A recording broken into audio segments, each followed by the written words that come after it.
Hi, my name is Anita Narayan. I'm the creator of the Up System and your presenter here today. So a very warm welcome to you and to this presentation.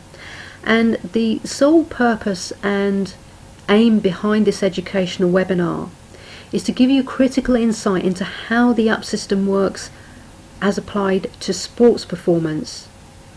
And UP in this particular context refers to ultimate performance, and as the webinar unfolds I'm going to reveal to you why I talk in terms of ultimate performance as opposed to peak performance. And so to give you insight into the workings of the Up System, the best way is to walk you through from the system 3 critical keys to raise your game to new levels of performance. That's the title here, and you're going to walk away with 2 things specifically.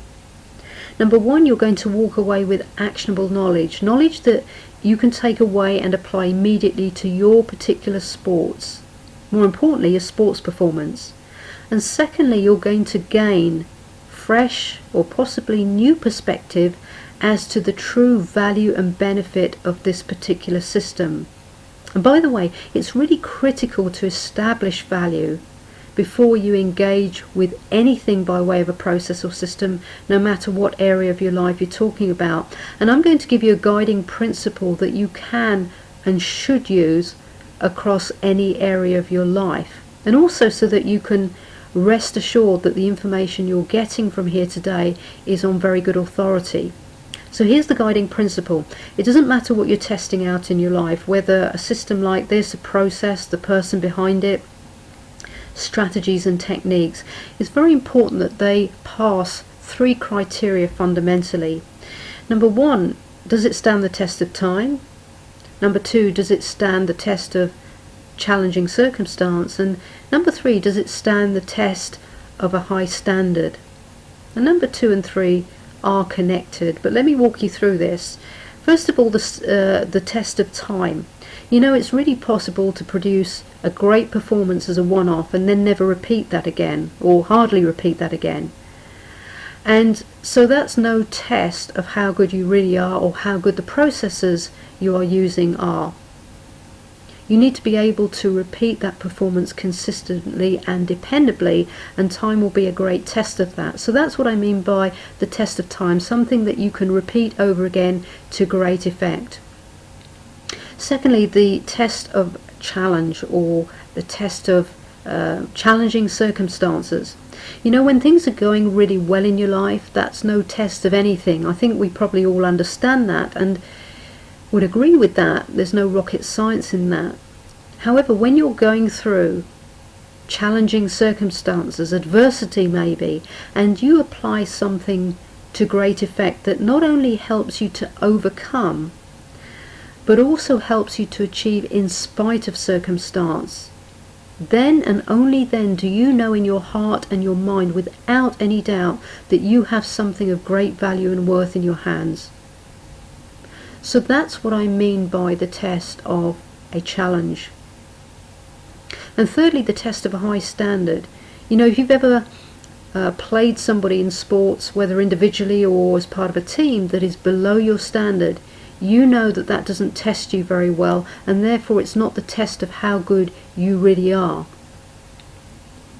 But if you play somebody that's equal to you or better than you, that stretch really tests out how good you are and how good the processes that you use are. So that's what I mean by the test of a high standard, something that really causes you to stretch and show what's of substance in you as a person and with the things that you're applying. And so let me show you evidence now from this system that the Up System has stood that test, as well as the person behind it.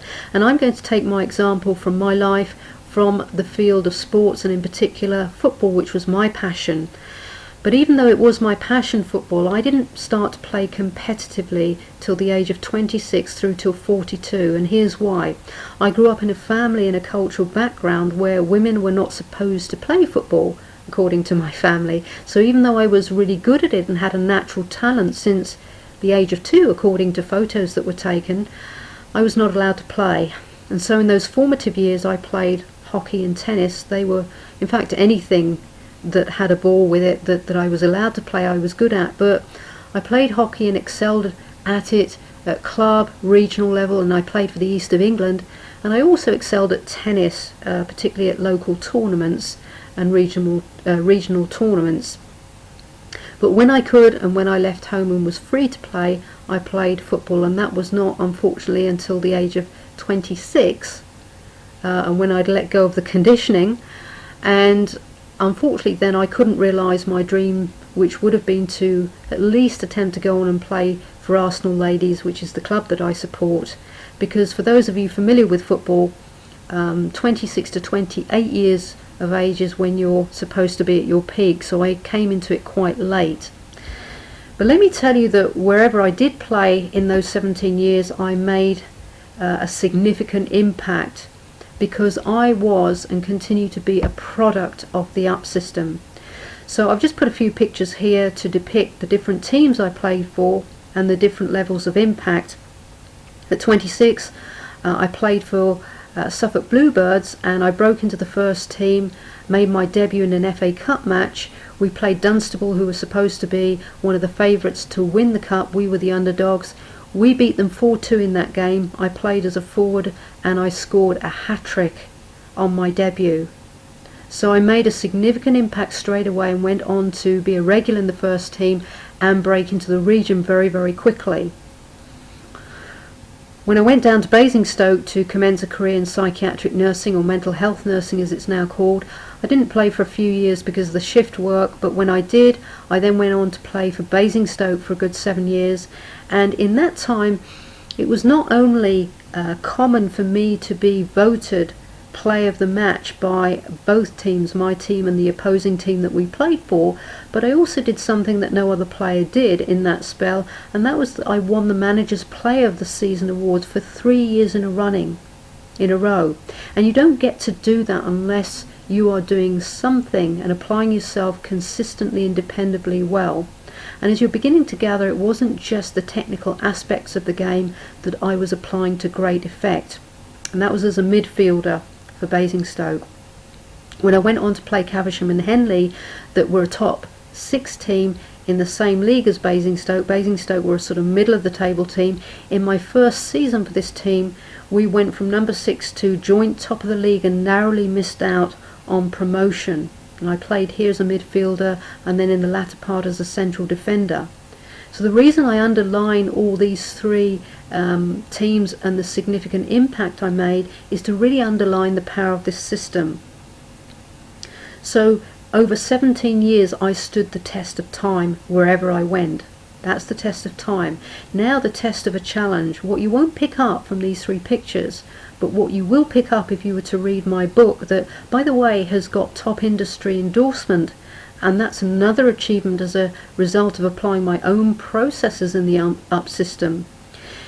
If you read that book, you will understand and gain in-depth insight that I played throughout my 17 years against the background of great adversity. And I'm not going to go into detail here, you'll pick that in the book, but the evidence is there in the book. I lost 2 people in my family. There was a lot of illness in my family. I'm lucky to be alive myself. And against that background of adversity, I played some of my best football. In fact, I was still playing at 40 and captaining the region at that particular age. And I only stopped at 42 because of a problem with runner's knee that left me in great pain. Otherwise I would have played on beyond that. Such was my passion and love for the game. But there you go. There's the test of adversity. And I achieved all this in spite of circumstance. Well, how about the test of a high standard? Well, after I stopped playing football, I went on to do my coaching qualification in terms of life coaching, as they call it, and that included doing a certificate at the Tony Robbins Mastery Life University. And I went on to test out my coaching system at a high level, and I had the honour and privilege to work with Tony Adams, ex-Arsenal England international football player. I had the privilege of working with him when he was at Wickham. And just to give you insight into what he thought of my system. I hadn't called it the up system at that point, but here's what he had to say, and I'm just going to zoom in here where he says, I would recommend that players and managers alike give consideration to Anita's coaching in the pursuit of excellence and peak performance, as he termed it. That's what he thought of my system. So there's an example of me testing the system out at a very high level. And of course, although I'm not playing in football, I'm still very much involved in football. This summer I spent some time with my nephew. We went out to watch the England ladies women's football team in the Euro Championships where they played in Linköping. So spent some time with the team there and got the opportunity to meet Sir Trevor Brooking, as well as have photos taken with Rachel Yankee there, that she's England's most capped player. There's Laura Bassett on the left.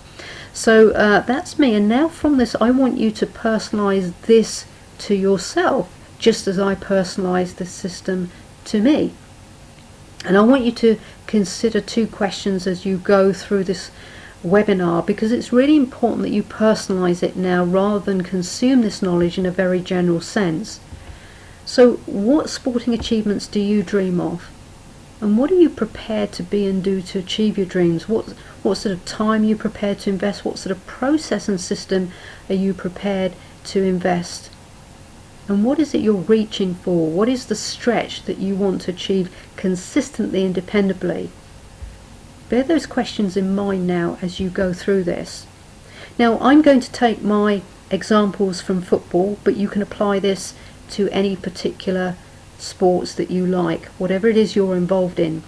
And I'm going to start off with context here, because it's very, very important to understand the context within which your particular sports takes place. But in keeping with football here, a football player that's playing at a very high level, or even if you're not, some of the variables will be different, but understand this, that a footballer's sort of career spans roughly between 18 and 30 years. Now, if you're exceptionally good, your career at a high level starts before 16, can go on beyond 30. You know, we've seen examples of that in football with Frank Lampard, who's 34 and still playing, Ryan Giggs, who's 39 and still playing, Teddy Sheringham went on to play till the age of 40, and then you've got players breaking into the first team before 18 years. Wayne Rooney broke through at Everton at 16, Cesc Fabregas at Arsenal, and the list goes on. But I've just put an average timeline here. And in that timeline, you know, here are some of the things that you have to negotiate and navigate. There's the media scrutiny and crowd scrutiny because of being a public figure and or a celebrity, and therefore the pressure to perform well is that much higher. You also have to deal with the ongoing variables of health and fitness and trying to keep as injury free as possible, to maintain a good and a lengthy playing career, as well as dealing with success and defeat, which is part of the game. But outside the football pitch, you've got your life that may involve family, if you're married or you have a girl or boyfriend. Family. Career is an interesting one, because a footballer's career is quite short compared to, you know, somebody who's employed in work outside of football, where you may go on to 65 and retire. It's a very short career, so you may have concerns about, you know, what do I do when football stops?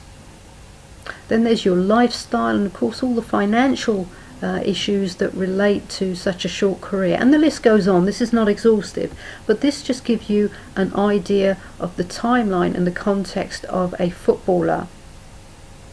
So with that in mind, how does the UP system work? The UP system revolves around three hub areas.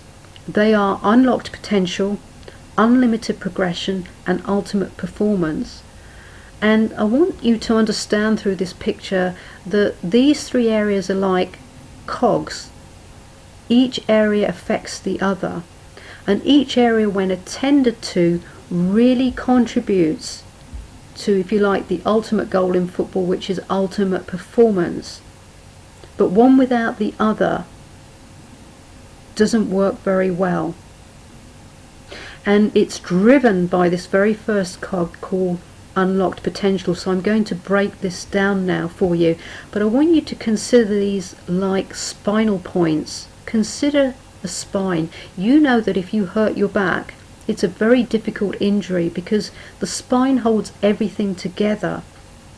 And when you hurt your back, you don't just feel it on your back, you feel it on every level of your body. The way you walk, how you hold yourself, because the spine holds the muscles, the joints, everything it holds together. And it's the same with these three areas. When you look after these three areas and really cultivate these three areas, it's like you have a strong spine for performance. And when you don't, the reverse is true. It affects your performance. So these are really important spinal points. Let's understand them now one by one, starting with unlocked potential. And I want to introduce you to an up system principle by way of context to explore this particular area. And the principle of the system here is you can only build as high as your foundations go deep. You and I both understand, if you think of a house, for example, when a house is built, it's very important that the foundations are built and built securely so that anything that is built on top of it will hold. And unlocked potential is a foundation stone in this particular context. And if it is not in place, and it is not in place securely, anything you build from it is at least going to be wobbly. The worst case scenario is it will come tumbling down. So what do I mean when I talk about unlocked potential? What is this all about? You know, scientists agree that we don't use any more than about 10% of our potential at best. And I don't know if that particular figure is true, but certainly it points to a whole load of potential that we have as yet to discover, let alone tap into. But it's one thing to be aware of your potential, it's another thing to really tap into and cultivate it. And the whole idea of this system applied to your sports performance is not only to acknowledge your potential in a real way, but also to tap into and start to unlock it. And so I want you to understand that unlocking potential, first of all, is not an event, it's a process. There is no such thing as I've unlocked all my potential. That will never happen in this lifetime. But there is such a thing as unlocking more potential. But a lot of people suffer on this, more so than they realize. And here's why. The central theme in unlocking your potential is your relationship with yourself. And so I'm talking about self-esteem. Self-esteem is really the regard with which you hold yourself. And one of the most common challenges I come across in this area is where a person views themselves through a conditioned image of themselves rather than as they really choose and want to be, as opposed to looking at themselves through their potential. And what happens in a scenario like that is that on the one hand you're taking steps towards your goal, you're taking the action steps towards your goal, but on the other hand your relationship with yourself may be pulling against you if you're responding to a conditioned image of yourself, and as a result that creates a friction and a tension that pulls against momentum and performance. So let's strip that down and have a look at that in a little bit more detail. I want to ask you a question here. What dictates your self-esteem? What informs your self-esteem? And as you consider that, I want to give you examples from the sports pitch here, because this is really crucial. I've drawn here a mythical circle really, and I've drawn some categories here that may have some say on your self-esteem. Let me take some examples here. Tony Hatton was a boxer, and back in 2007 he lost to Floyd Mayweather. And as a result of losing, he fell apart. He turned to drink, drugs, and he made several attempts on his life. Very extreme as a result of losing to Floyd Mayweather. He's written about it in his book called War and Peace. And fortunately for him, he went to the Sporting Chance Clinic, which is a clinic that was set up by Tony Adams for people with mental health issues, and learned to overcome those things. But that's a very extreme way of how he was affected after losing a match. Now there's an example of somebody whose self-esteem was totally defined by performance, and when that performance went out, he as a person fell apart. Clark Carlisle. Clark Carlisle played for QPR. He had spells with Burnley, Leeds, Sheffield Wednesday.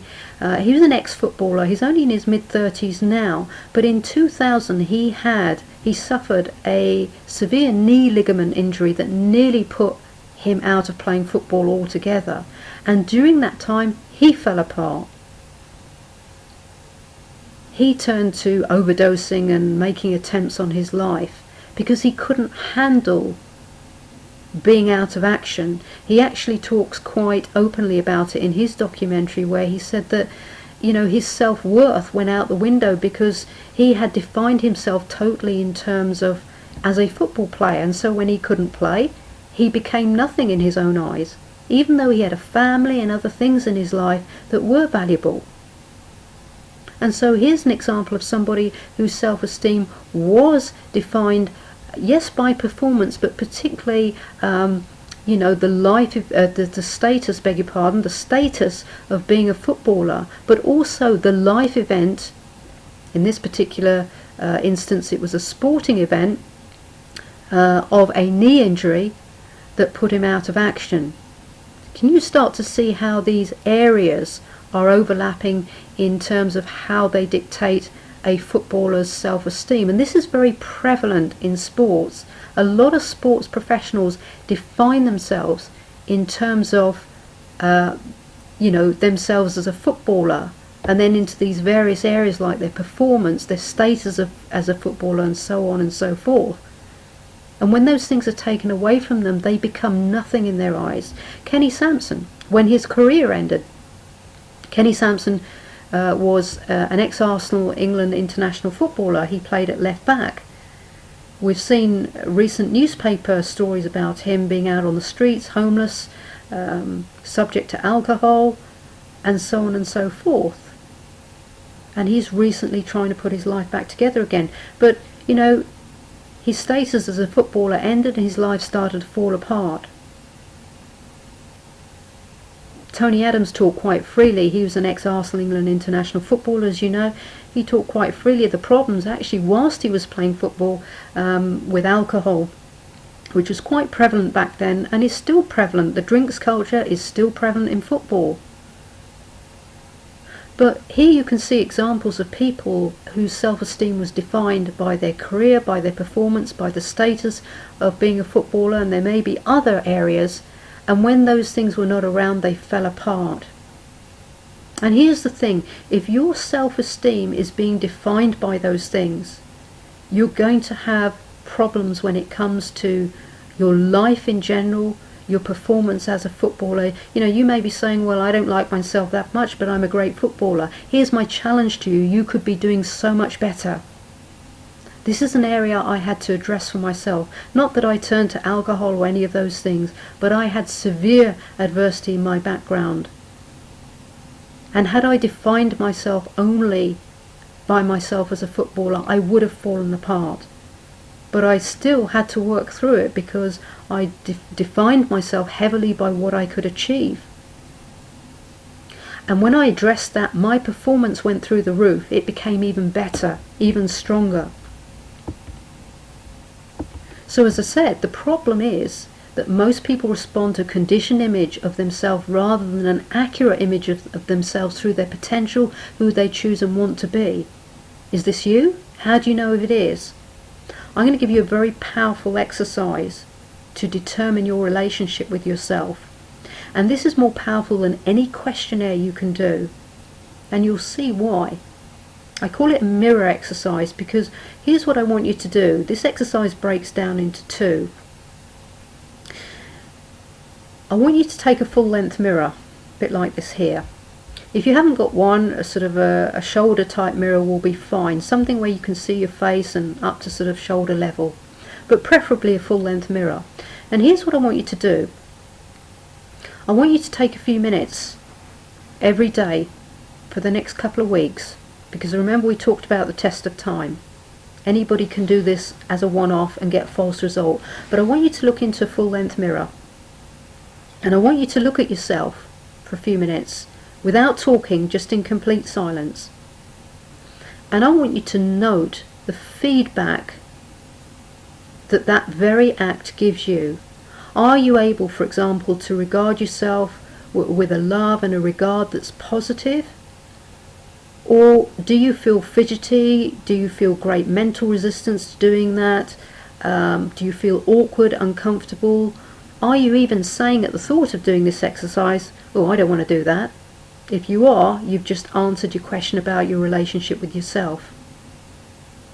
But that's the first exercise. Do this. This is very powerful, because the very act of looking at yourself in a mirror in real time will tell you everything. The second part of this exercise is I want you to repeat the first exercise, but this time I want you to speak to yourself, and I want you to tell yourself how much you love you. And in tandem with that, I want you to tell yourself all the things that you love about yourself by way of your qualities, your inner characteristics, and so on and so forth. And again, I want you to note the feedback that you get, particularly from your tonality. You know, do you speak to yourself in a convincing way, or is your tonality not convincing? What is your body language? What is your eye contact like? Can you hold eye contact with yourself? Or does it feel very awkward and uncomfortable to do so?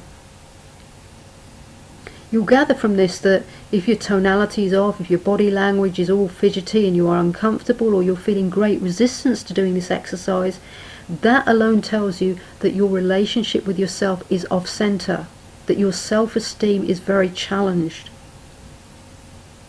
At the end of the day, if you can't look at yourself in the mirror and hold yourself in high esteem, then that means you have a self-esteem issue, and that's likely to cause havoc and play havoc across some area of your life, particularly your football performance or your sports performance. Most of us reflect very poorly on ourselves, and this was something I had to address. But please do this exercise. It's very powerful, and don't worry, it's, you know, this is not a judgmental thing. And by the way, neither is this an ego thing about looking in the mirror and going, how great am I? It's not about ego. It's about the way that you're able to hold yourself, the kind of regard you have yourself towards yourself. Okay, so don't judge yourself. This is an exercise to find out where you're at, and the great thing is, when you can honestly find out where you're at, you can move from that point. So look at yourself with curiosity and be grateful for the insight that you get. Very powerful exercise. Ultimately, where we're working towards in this is, by way of a solution, is that you need to change the way you look at yourself. That's what I mean by the angle of self-reflection. You need to look at yourself through the eyes of a best friend. And the reason I use the analogy of a best friend is simply this, is that there's so much divorce and breaking up in terms of husband-wife partnerships and family dysfunction, mother-daughter, father-son relationships, that sometimes that isn't a very good analogy to use. And so the best one that I can think of is the best friend analogy. If you think of somebody that's a close friend to you, you will know that they will hold you in high regard, and they will love you with your warts and all. They will hold the best of you, but they'll also point out the things in you sometimes that are not so good, but they'll always hold that in a loving context. So that's the image you want to adopt, if you like, the perspective that you want to adopt of yourself. Look at yourself through the eyes of a best friend. And how do you do that? You need to use empathy and imagination as vehicles. What do I mean? Well, imagination is straightforward. You need to imagine that you're your best friend and look at yourself, because of course you are you, so you have to step outside of yourself. But empathy simply means this. It means stepping outside of your shoes and looking at yourself through the eyes of another, looking at yourself through their world. Okay, so empathy and imagination are closely connected. You need to step out of your own skin, so to speak, your own shoes, through your imagination, and look at yourself through the eyes of a best friend. And I'm going to show you in the next section why I use this strategy. I'm going to underline the science behind this, because there's no coincidence in what I'm asking you to do, but you need to reconcile and become your best friend, because that will really impact on your performance ultimately. When you're not your best friend, okay, there's an energy impact as a result of that. You either diffuse energy or you expand energy as a result of your relationship with yourself, and you need that energy to come to bear on your performance. So that sums up unlocked potential. At the end of the day, alignment with self is connected to alignment with performance. Good alignment with self means good performance. Great alignment with self means great performance. Poor alignment with self will mean performance that is off center, if not poor. Okay, so let's go on to unlimited progression. I want to introduce you to an up system principle here by way of kicking this off. The development of an inner mastermind is key to momentum. And to introduce the big challenge I see here, I come across a lot of people in coaching who say, Anita, I can get movement, but getting momentum is very, very difficult. And that's what this section is all about. Now, just to introduce to you the mastermind concept, for those of you who may not be familiar with this, going back to the days of Andrew Carnegie, who was a big steel mogul and one of the richest guys of his time in the early 19th century, Andrew Carnegie put his success down to two things. Number one, his ability to get the right expertise around him in terms of the different sorts of people, and then secondly, his ability to enable those people to work cooperatively and harmoniously towards an agreed goal. And it is those two things that came to depict what we now understand as a mastermind, masterminding your success. And a lot of groups, mastermind groups, have arisen since then, particularly in business, around masterminding success, having the right expertise around you and enabling those people to work cooperatively and harmoniously. It very much underlines what team is about. Okay, but with that in mind, what do I then mean by developing an inner mastermind?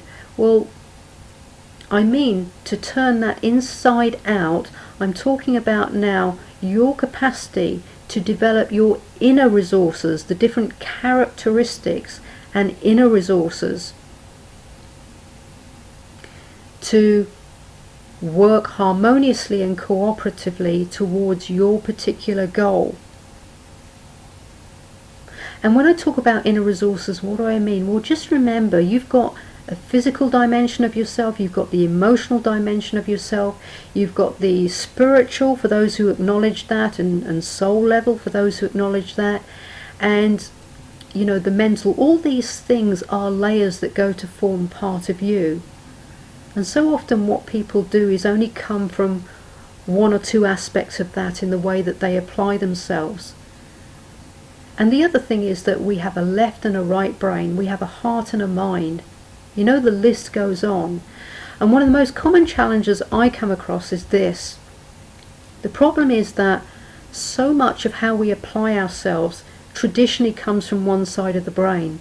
It's a very conscious left brain application to growth and success. And for those who are predominantly right-brained, there are people who are highly creative who come more from the right brain. The opposite, of course, applies. But most people are very left brain in their dominance, and they apply themselves consciously to growth and success. And what that means is that creates an imbalance, and you end up robbing yourself of more that you could achieve. At the end of the day, we were given a whole brain. We were given a heart and mind. We were given all those dimensions I talk about. And when you can enable them to work harmoniously and cooperatively together, the result you achieve is far greater than what you're achieving at the moment. If you work in this imbalanced state, not only will you rob yourself, but you're likely to get very fatigued, if not burn out in the process, which means you're not going to enjoy the journey.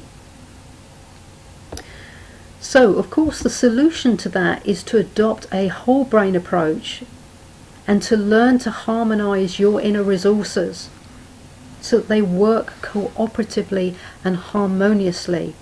Now, in that previous exercise I gave you about becoming your best friend and using your imagination and empathy as vehicles to get there, empathy and imagination are features of the right brain. And I gave you an exercise there particularly to exercise the right brain, and in doing so to adopt a more whole brain approach to counter that left brain approach that so many people take. An example of a left brain approach would be people reciting affirmations in a very robotic way. I am successful, I am successful. I'm not saying that affirmations are wrong, but when they are done in tandem with a right brain approach, in other words, to give you an example, the left side of the brain has the following ingredients. It's all to do with linguistics, your language, rational, logical, step-by-step approach. Rational thinking, logical thinking. That's all to do with the left brain. And that's a side we all use very, very, very, very much.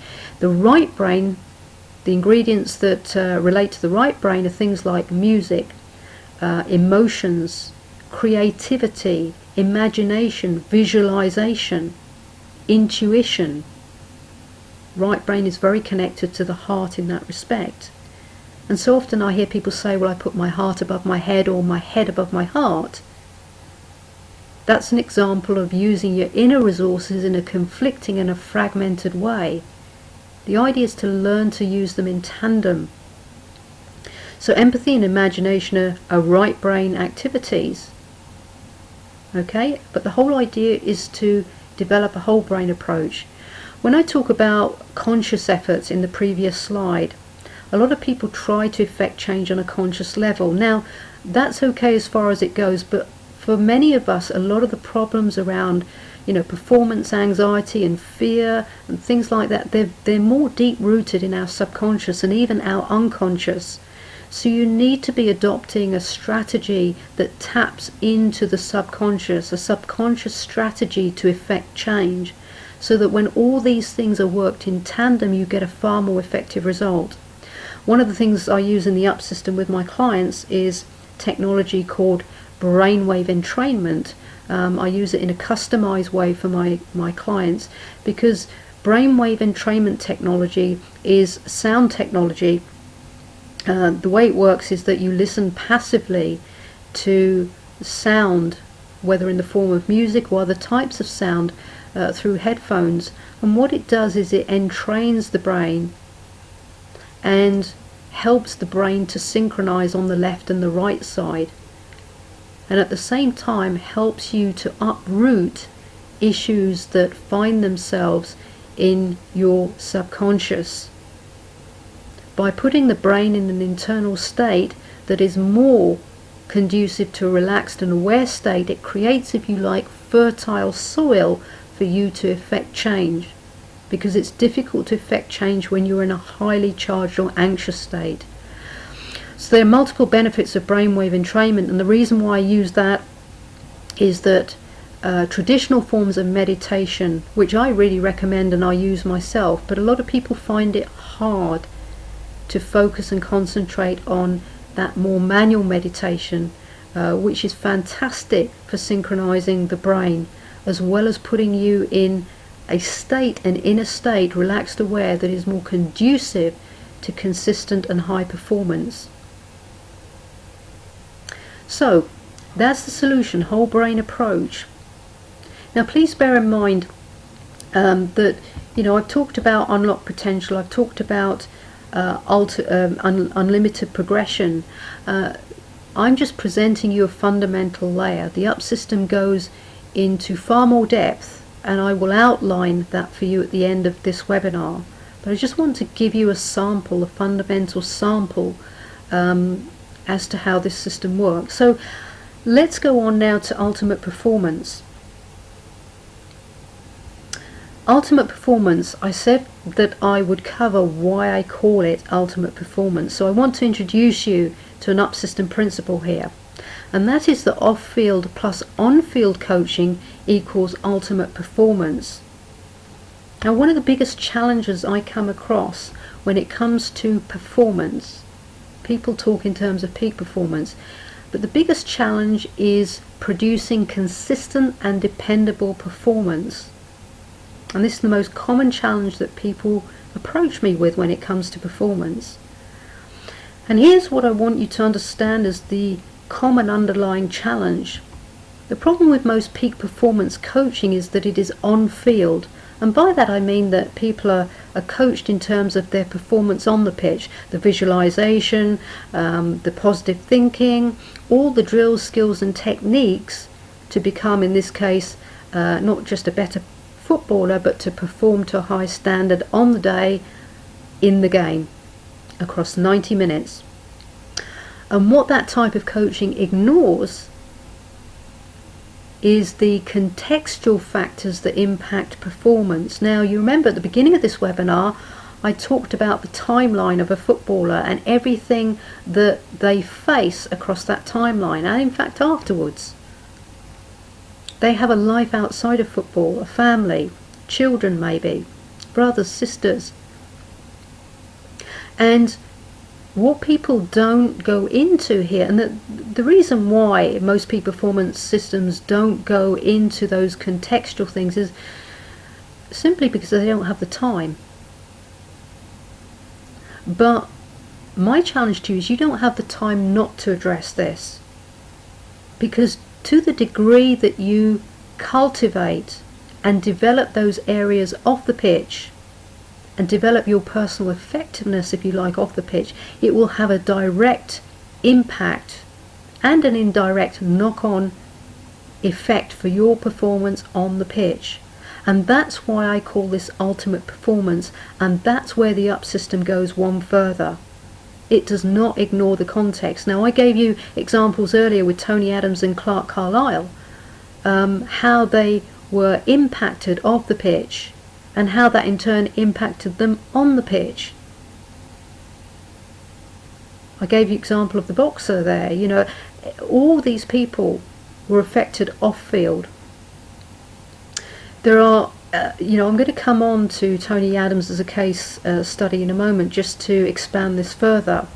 But just to put the solution before you, therefore, off-field plus on-field coaching is what makes for ultimate performance. And when you attend to both of them in tandem, your performance, you'll not only raise the minimum baseline of your performance will start to go through the roof. That's what happened to me. That's how I was able to achieve that sort of consistency and dependability on the pitch. So let's look at a couple of examples by way of case studies. I mentioned earlier that I worked with Tony Adams, and in the before scenario he was a newly appointed manager and coach of Wycombe Wanderers, and when he came to me he was feeling quite overwhelmed with the multiple roles he found himself effectively fulfilling, even though he was a coach and manager. And he told me that his players were coming to him with off-field issues, relationship problems off the pitch, that were affecting their on-field performance. There's an example of what I mean by off-field and why I talk about off-field coaching. So what we did is we worked on clarity and decision making for Tony that would enable him to deliver on his core strengths within his primary role as coach and strip aside those other things. We also put a plan together to address the needs of his players off the field, because there's no point him training them in terms of good performance on the pitch and it being undone off the pitch. So that's why off-field and on-field coaching need to be worked in tandem, but not by the same person here. And within a few weeks after that, Tony was able to clarify, decide and prioritise areas of focus so that he could get the best out of his players. And I showed you that testimonial earlier on. So that's Tony Adams. Let me look at another case study here, tumbling for Great Britain. For those of you who don't know, tumbling is a gym event. It used to be an Olympic event, not so at the moment, but I worked with a 10-year-old girl for a while, and her mother came to me really worried because her 10-year-old daughter was experiencing so much acute performance anxiety. She represented Great Britain in the tumbling event, and as a result of that anxiety, she was getting injuries in training. She almost broke her wrist, sprained it very badly. She was losing control of her bodily functions, going to the toilet or feeling like she continually wanted to go to the toilet, so she didn't have control over her bowels and bladder. And she felt like quitting. And many of the people she was competing against were people she went to school with and who were her friends off the pitch. So there was a conflict for her. So what we did here, every day for 2 weeks, Charlotte listened to a brainwave entrainment track that I had customized for her, and I also put a coaching plan together in tandem with that, with some remedial techniques to look at things like deep relaxation, breaking vicious cycles of thinking, and holding the image of her desired outcome. And such was the power of that process in this system that 2 weeks later, when she was at the national tournament, she came top of her age category and won a bronze medal across all age categories. Now bear in mind, when she came to me, she was off the medal table where she'd previously been getting medals. So now this was reinstated. And when I say she won a bronze medal across all age categories, the 2 people that beat her were in an older age group, so she was top of her age. She also regained her composure and control over her body, which was a great relief to her. And recently, when I followed her up, she's come second at the British Championships, second at the World Trials, and first at an international tournament in Denmark. Folks, this is the power of the system. How would you like results like that? And that is a 10-year-old. This is the first time I've worked with somebody as young as 10 years, but that is the power and scope of the system. What could that be for you if you had a system like this that was customized and personalized and really took notice of the core issues in performance and addressed them and enabled you to cultivate them such that you can go on to achieve these sorts of results? So that's ultimate performance. And in bringing this seminar, this webinar to a close, I want you to understand something very important. This is another principle of the UP system, a success principle. Success is like a coin. The being and doing are directly linked. And you are the asset in this equation. And the value that you attribute to your gifts and talents is what makes for value in this equation. And when you multiply your relationship with yourself and develop your gifts and talents in a way that really gives value to yourself, that is your currency. That is your currency commercially if you play at that high level. This is what really increases your asset worth and makes you commercially viable. But this is what enables you to achieve the ultimate in performance. So I really want you to take that on board for yourself and go and apply these 3 areas to yourself. In summing up, you need to develop a relationship with yourself that is defined on inner qualities and inner values that give you a stability and a foundation from which not only, puts you in a place to keep on unlocking your potential, but enables you to build momentum and performance to a new level, and without which you cannot do so. Your relationship with yourself is really important. In unlimited progression, you need to adopt a whole brain approach, an approach that is not left brain and conscious effort dominated, but one which enables you to harmonize your inner resources and bring them to bear in a cohesive whole on your performance. And thirdly, you need to really bear in mind the off-field factors, the context of your life that goes to impact your performance on the pitch. And you need a system that addresses the off-field factors that indirectly or directly come to bear on your performance on the pitch. So I really want you to go away and start to apply those 3 areas and develop a strong spine that will hold a performance that raises the minimum baseline of your performance and helps you to achieve new levels of performance. Now, I said I would just show you what else is in the UP system. So I've given you a fundamental layer across 3 key areas here, but just so that you know, we go into far more depth. You've just had a snippet, albeit an important fundamental snippet and insight. But now that you've seen the value, please understand that there is more. What we do in the section on unlock potential, I kick off with enabling you to understand how to bring about lasting growth and change, because, and by the way, this doesn't just apply to sports, this applies across all areas of your life. But I also cover how to scan the foundations of your life in terms of not just your relationships with yourself, but the values as they apply to you, and more importantly, how to align with an image of yourself, a relationship with yourself that is aligned with your true potential and not a fake conditioned image of yourself. And what I then build on that is, in terms of building a strong definition of yourself, how to reflect on yourself with accuracy as opposed to reflecting on yourself with error, so that you can really build that mental strength and that winning mentality, how to reflect accurately. And there are 5 different aspects of that, so I really break those down into separate videos. Under unlimited progression, we look at your playing field of success, how big or small it is, and how to really make it big, how to enjoy the journey in the process and take inspired action that's based on a personal best approach.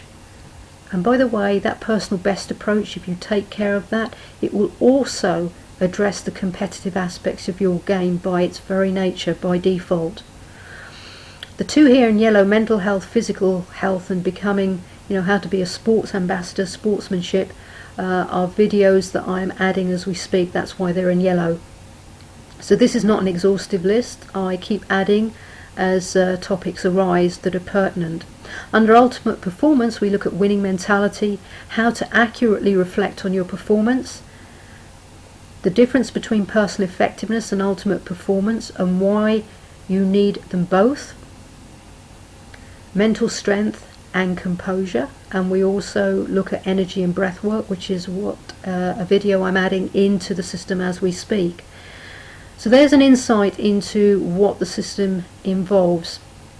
So that brings me to the end of this presentation. I hope you've enjoyed it. More importantly, please take this away and apply it. Now, for those of you listening to this webinar, there'll be some of you that just wants to take what's in this webinar, run with it, apply it. I'd really love to hear your feedback. Please let me know how you get on.